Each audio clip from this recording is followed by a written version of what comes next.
নমস্কার বন্ধুরা, welcome to my channel. ঝুরি আলু ভাজা একদম অনুষ্ঠান বাড়ির মতো পারফেক্টলি বাড়িতে কীভাবে বানাবে জানতে সম্পূর্ণ ভিডিও দেখে নাও। আর যারা এখনও আমার চ্যানেলটি সাবস্ক্রাইব করনি অবশ্যই আমার চ্যানেলটি সাবস্ক্রাইব করে পাশে থাকা বেল আইকনটি ক্লিক করে দিও। সবার প্রথমে এখানে আমি 4টে মিডিয়াম সাইজের আলু নিয়েছি, যেগুলো আমি এরকম গ্রেটার দিয়ে গ্রেট করব। আর তোমাদের কাছে যেরকমই গ্রেটার অ্যাভেলেবেল আছে সেইটারই এরকম সরুবালা দিকটা দিয়ে গ্রেট করে নিতে হবে, মোটা দিকটা দিয়ে গ্রেট করলে কিন্তু হবে না। এইভাবেই আমি এই গ্রেটারটার সাহায্যে 4টে আলু গ্রেট করে নেবো। ঠিক এইভাবে আলুগুলোকে লম্বাভাবে টানলে আলুগুলো ঠিক সুন্দরভাবে এরকম সরু সরু হয়ে গ্রেট হয়ে যাবে। এইভাবেই কিন্তু আলুগুলোকে গ্রেট করে নিতে হবে। এই একইভাবে আমি সমস্ত আলু এখানে গ্রেট করে নিয়েছি।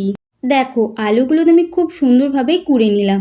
এইবার এইগুলো একটা চুবড়ির মধ্যে আমি তুলে নেবো, আর তার সাথে খুব ভালো করে কিছুটা সময় নিয়ে ধুয়ে নেবো।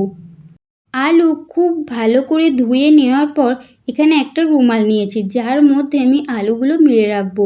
রুমালটা খুব ভালোভাবে পিছিয়ে নেওয়ার পর আলুগুলো ঠিক এইভাবে চাপ দিয়ে এক্সট্রা জলটা ঝরিয়ে নিয়ে এই রুমালের মধ্যে আলুগুলো ছড়িয়ে দিচ্ছি। আমি সমস্ত আলুগুলো এইভাবে চাপ দিয়ে জল ঝরিয়ে নিয়ে এই রুমালের মধ্যে মিলে রাখবো। রুমালের মধ্যে মিলে রাখলে যে এক্সট্রা জলটা এদের গায়ে আছে সেটা এই রুমালটা টেনে নেবে। তোমরা এখানে কিচেন টাওয়াল বা টিস্যুরও ব্যবহার করতে পারো। 4 থেকে 5 মিনিটের মতো এরকম একটু হালকা করে মিলে রাখলেই হবে। অন্যদিকে গ্যাসের চুলায় আমি একটা কড়াইতে তেল গরম বসিয়ে দিয়েছি। দেখো, আলুগুলো তো আমার খুব সুন্দরভাবে মিলে দেওয়া হয়ে গেল।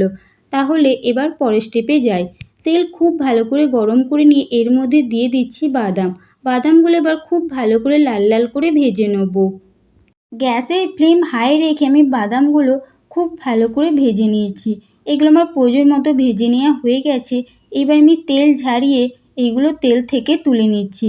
বাদামগুলো তুলে নেওয়ার পর এর মধ্যে দিচ্ছি কারি পাতার কয়েকটা ডাঁটা।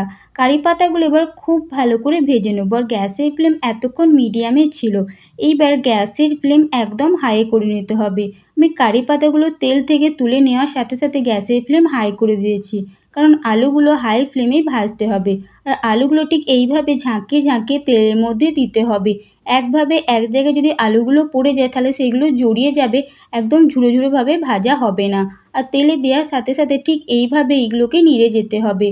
অবশ্যই কিন্তু গ্যাসের ফ্লেম হাই রেখে আলুগুলো ভাজবে, আর মাঝে মাঝে ঠিক এইভাবে নাড়িয়ে যেতে হবে। দেখো, আগের থেকে আলুটা অনেকটাই ভাজা হয়ে এসেছে, এটা তেলের ওপর অনেকটাই ভেসে উঠেছে। যখন দেখবে আলুটা ভাজা হয়ে আসবে এটা তেলের ওপর উঠবে আর এইরকম হালকা হয়ে আসবে। আর অনবরত এটাকে নেড়ে চেড়ে দিতে হবে। আর যখন আলুটার মধ্যে হালকা হালকা কালার আসতে শুরু করবে তখন একদম গ্যাসের ফ্লেম লো করে দিতে হবে।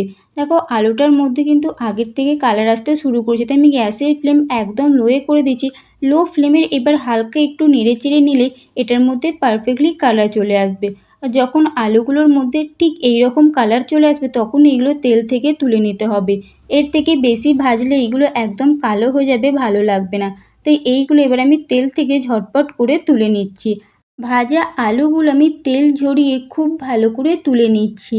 আর তার সাথে সাথে গ্যাসের ফ্লেম একদম হাই করে দেবো। হাই ফ্লেমে বাকি আলুগুলো আমি একই প্রসেসে ভেজে নেবো। আর আলুগুলো কিন্তু হাই ফ্লেমেই ভাজতে হবে। আমি সমস্ত আলুগুলো খুব ভালো করে ভেজে নিয়েছি। এইবার এর মধ্যে দিচ্ছি ভেজে রাখা বাদাম ও কারি পাতা। দেওয়ার পর এর মধ্যে চাট মশলা ও বিট নুন খুব ভালোভাবে মিশিয়ে নিয়ে এর মধ্যে মিশিয়ে দিচ্ছি। এই গুঁড়ো মশলা দেওয়ার পর খুব ভালো করে একটা চামচের সাহায্যে এগুলো একসাথে মিশিয়ে নেবো। আমি খুব ভালো করে এবার এগুলো একসাথে মিশিয়ে নিচ্ছি। তাহলে বন্ধুরা, তোমরা দেখতেই পেলে কত অল্প উপকরণে কত সুন্দরভাবে বাড়িতেই তোমরা অনুষ্ঠান বাড়ির মতো ঝুরি আলু ভাজা তৈরি করে ফেলতে পারবে।